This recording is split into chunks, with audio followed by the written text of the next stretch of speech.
आज हम ट्रांसफार्मर के बारे में अध्ययन करेंगे और ट्रांसफार्मर क्या होता है, इसकी परिभाषा, इसकी रचना, इसकी सिद्धांत और क्रियाविधि के बारे में अध्ययन करेंगे। उपयोग क्या होता है, इसकी हानियाँ क्या होती है, क्षमता क्या होती है। तो पूरा एक मेजर प्रश्न भी बनता है, कभी कभार छोटे छोटे प्रश्न भी बनते हैं इसके बारे में। तो ट्रांसफार्मर को नॉर्मल भाषा में डीपी कहा जाता है। तो ट्रांसफार्मर क्या होता है, सिंपल सी बात है, ये प्रत्यावर्ती वोल्टता को बढ़ा सकता है, प्रत्यावर्ती वोल्टता को घटा सकता है। तो प्रत्यावर्ती वोल्टता जो होती है, ऐसी वोल्टेज, उसको बढ़ा सकता है, उसको कम करने की क्षमता होती है। तो प्रत्यावर्ती वोल्टता के एक मान से अधिक मान या कम मान में परिवर्तन करने वाली युक्ति या उपकरण को ट्रांसफार्मर कहा जाता है।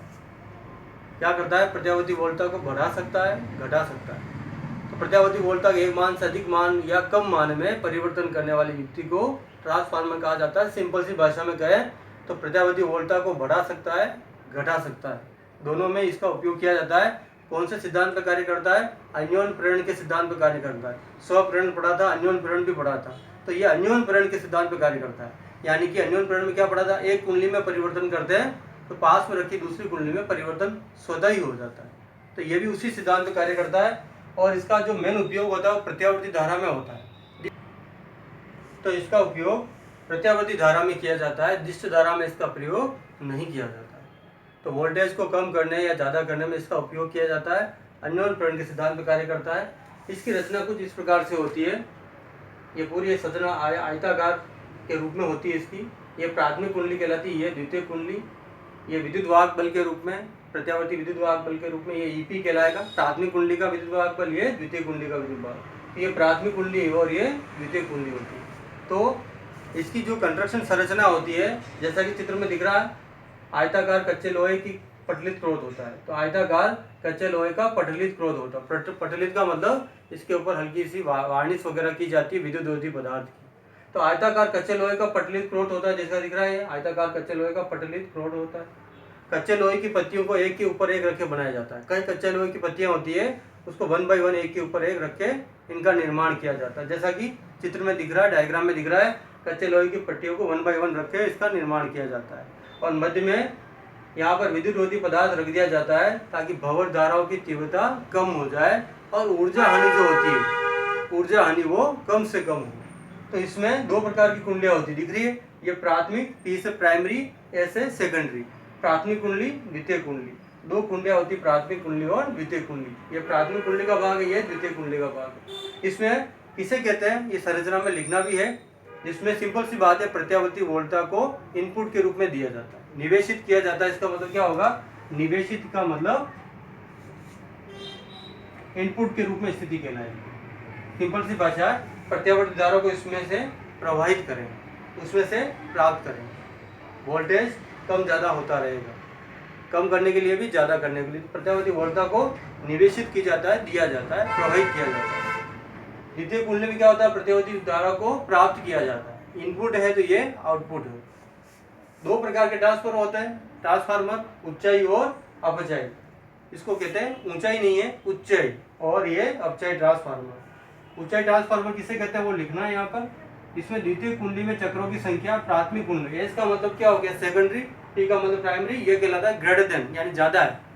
ये द्वितीय कुंडली में चक्रों की संख्या, गेरों की संख्या जो होती है, ये ज्यादा होती है बनिस्पत प्राथमिक कुंडली के। और इसमें द्वितीय कुंडली में चक्रों की संख्या कम होती है प्राथमिक कुंडली से। कहने का मतलब इसमें द्वितीय कुंडली ज्यादा होगी, जिसमें प्राथमिक कुंडली ज्यादा होगी। तो वह ट्रांसफार्मर, कभी कभार अंतर 1 नंबर का पूछा जाता है, किसे कहते हैं, ऊंचाई और अपचाई ट्रांसफार्मर। द्वितीय कुंडली में चक्रों की संख्या प्राथमिक कुंडली में चक्रों की संख्या से अधिक हो। अगर द्वितीय कुंडली में चक्रों की संख्या प्राथमिक से कम हो, अपचाई ट्रांसफार्मर कहलाता है। इसके सिद्धांत के बारे में जान सकते हैं, क्रियाविधि किसे कहते हैं। अगर प्राथमिक कुंडली से संबंधित चुंबकीय फ्लक्स जो होगा, इसमें जैसे ही प्राथमिक कुंडली में अपन धारा प्रवाहित करते हैं क्रियाविधि के अंदर, तो द्वितीय कुंडली से प्राथमिक कुंडली में धारा प्रवाहित करेंगे, इसमें चुंबकीय फ्लक्स में परिवर्तन होगा, विद्युत वाहक बल उत्पन्न होगा।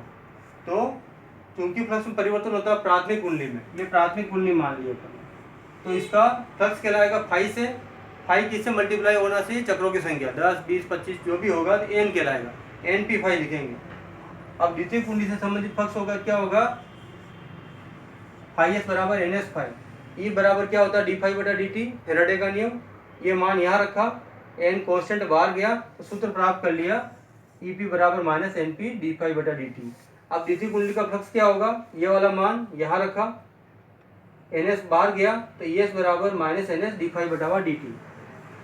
अगर इसको पहला समीकरण माने, इसको दूसरा माने, दूसरे में पहला का भाग देंगे क्या आएगा, ES/EP, माइनस माइनस कर दिया, d∅ से d∅ कट गया तो यह आएगा NS/NP, कांस्टेंट के बराबर मान सकते हैं।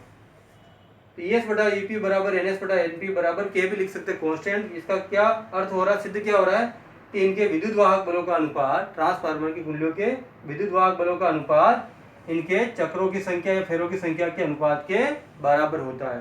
ES/EP बराबर NS/NP। तो किसे कहते हैं, प्रत्यावर्ती वोल्टता के मान को अधिक या कम करने वाली युक्ति को या उपकरण को ट्रांसफार्मर कहा जाता है, या प्रत्यावर्ती वोल्टता के एक मान से अधिक मान या कम मान में परिवर्तित करने वाली युक्ति को ट्रांसफार्मर कहा जाता है। प्रत्यावर्ती वोल्टता को बढ़ा सकता है, कम कर सकता है। कौन से सिद्धांत पर कार्य करता है, 1 नंबर का पूछा गया था, अन्योन्य प्रेरण के सिद्धांत पर कार्य करता है।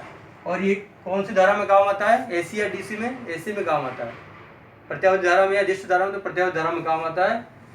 ये संरचना में 2 कुंडलियां होती, प्राथमिक और द्वितीय। इसमें निवेशित धारा को निवेशित किया जाता है, इसमें प्राप्त किया जाता है। द्वितीय कुंडली में चक्रों की संख्या प्राथमिक से अधिक होती तो ऊंचाई, कम होती तो अपचाई। अब इसमें फ्लक्स का मान आएगा ϕ बराबर NP∅ प्राथमिक कुंडली से, द्वितीय कुंडली में आएगा ϕ NS∅। फैराडे के नियम में रखा, भाग दिया, ES/EP बराबर NS/NP। विद्युत वाहक बलों का अनुपात इनके चक्रों की संख्या के अनुपात के बराबर होता है।